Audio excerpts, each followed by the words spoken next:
কি ব্যাপার? ডিমটা তো আমি এখানেই রেখেছিলাম। কোথায় গেল ডিমটা? আশেপাশের কোথাও তো দেখছি না। আবারও আমার ডিমটা চুরি হয়ে গেল।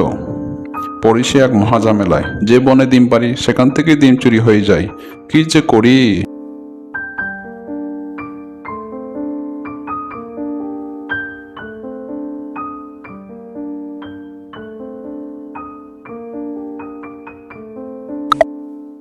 অন্যদিকে বনে বাস করত এক শেয়াল। শেয়ালের ছিল দুটি ছানা। যাক, এবার তাহলে আমি মা হতে পারবো। আমার সানারা আমাকে মা মা বলে ডাকবে। আমি তাদের কত আদর করব। ওহ, ভাবতে যে কত আনন্দ লাগছে। আমার তো আবার পেটটা খালি খালি লাগছে। খিদে আমার পেটটা শো শো করছে।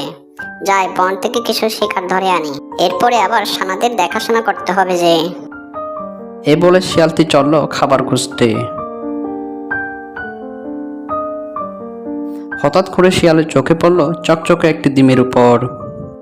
ডিমটি থেকে শিয়াল খুব অবাক হয়ে গেল। কি ব্যাপার, এখানে ডিম আসলো কোথা থেকে?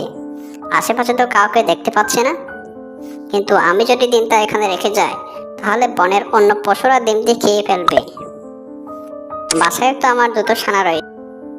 একে আমার ছানাদের সাথে রাখবো। দেখি কার ছানা হয়। এরপর শিয়াল ডিমটি তার বাসায় নিয়ে যায়।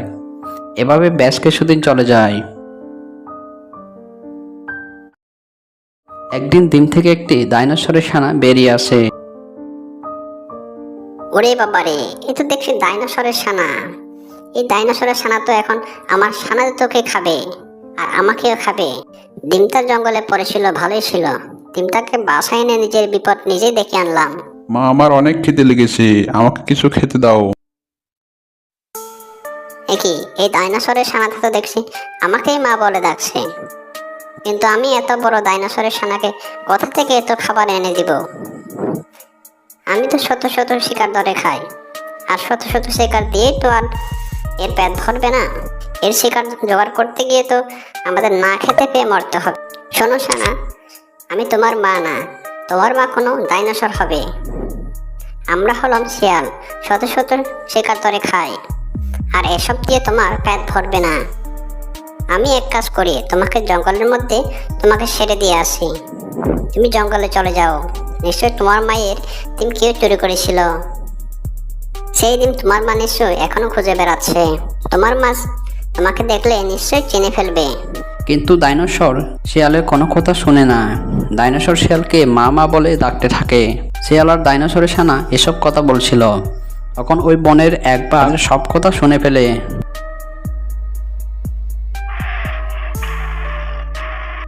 এই পাজে শিয়াল, তুই সেই সুর। আমি কত কষ্ট করে ডাইনোসরের ডিমটি চুরি করেছিলাম।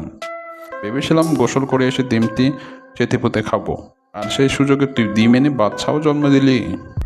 ও, তাহলে তুমি সেই চোর যে ডাইনোসরের ডিম চুরি ফেলে রেখেছিলে। আমি এখন ওই বনে গিয়ে ডাইনোসরকে সব কথা বলে দেব। সেই সুযোগ পেলে না, তবে বলবি।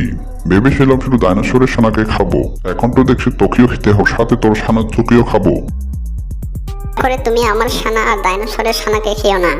দরকার পড়লে তুমি আমাকে খাও, এদেরকে ছেড়ে দাও তুমি। ঠিক আছে শিয়াল, আমি তোর শেষ ইচ্ছাটা পূরণ করব। এখন তুই তাড়াতাড়ি আমার কাছে চলে আয়, তাহলে তোর ছানা ডাইনোসরের ছানাকে আমি ছেড়ে দিব। কোনো উপায় না দেখে শিয়াল বাঘের কাছে চলে আসে।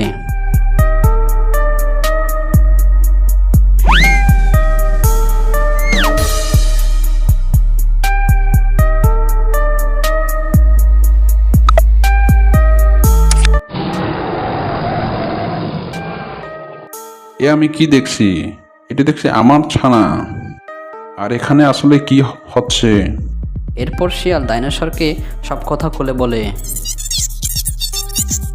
এই দুষ্টু পাজিবাগ, তাহলে তুই আমার ডিম চুরি করেছিলি। আমার ডিম চুরি করে তোর স্বাদ মেটেনি, আর বাচ্চাটাকেও খেতে চলে এসেছিস। দাঁড়া, এক্ষুনি আমি তোকে আমার ছানা খাওয়ার মজা দেখাচ্ছি। ওরে বাবারি, এই ডাইনোসর তো দেখছি আজ আমার সারবে না। কাছায় যে বিয়ে খাবে। জীবন বাঁচাতে চাইলে পালায় এখান থেকে। এ বলে বাঘ দৌড়ে পালাতে লাগলো, আর তার পিছু পিছু ডাইনোসরও দৌড়াতে লাগলো।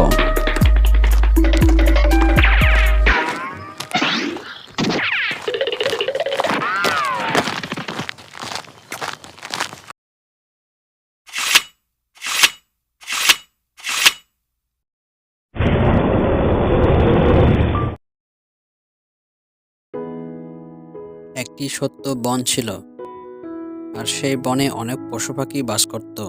সবার মধ্যে অনেক আন্তরিকতা ছিল। তারা সবাই অনেক সুখ শান্তিতে দিন কাটাচ্ছিল। কিন্তু তাদের সুখ আর বেশি দিন স্থায়ী হলো না। ওই জঙ্গলে এক গুহায় ডাইনির আত্মা বাসা বাঁধে।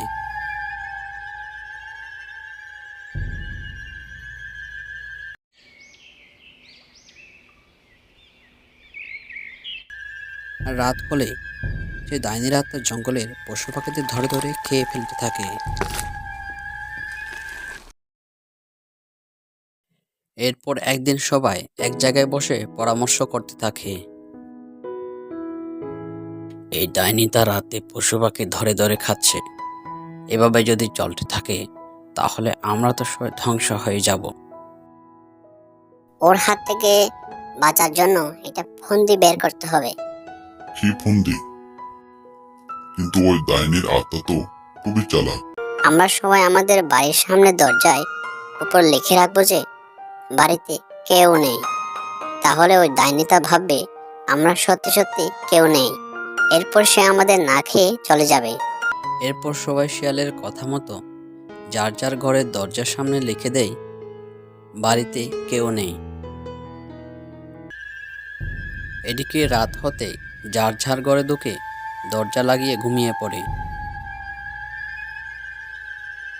আর ডাইনির আত্মাও জঙ্গলে চলে আসে পশু পাখিদের খাওয়ার জন্য। হাউ মাউ খাও, পশু পাখিদের গন্ধ পাও। একই, জঙ্গল তো পুরো ফাঁকা। সবাই কোথায় চলে গেল? আর সব বাড়িতে তো লেখা আসে বাড়িতে কেউ নেই। তাহলে কি সবাই নিমন্ত্রণ খেতে গেছে? তোর আজ একটাও শিকার হলো না। আর সারা রাত আমাকে না খেয়ে ঘুমাতে হবে। এসব বলে বকা ডাইনির আত্মা তার আসনায় ফিরে যায়।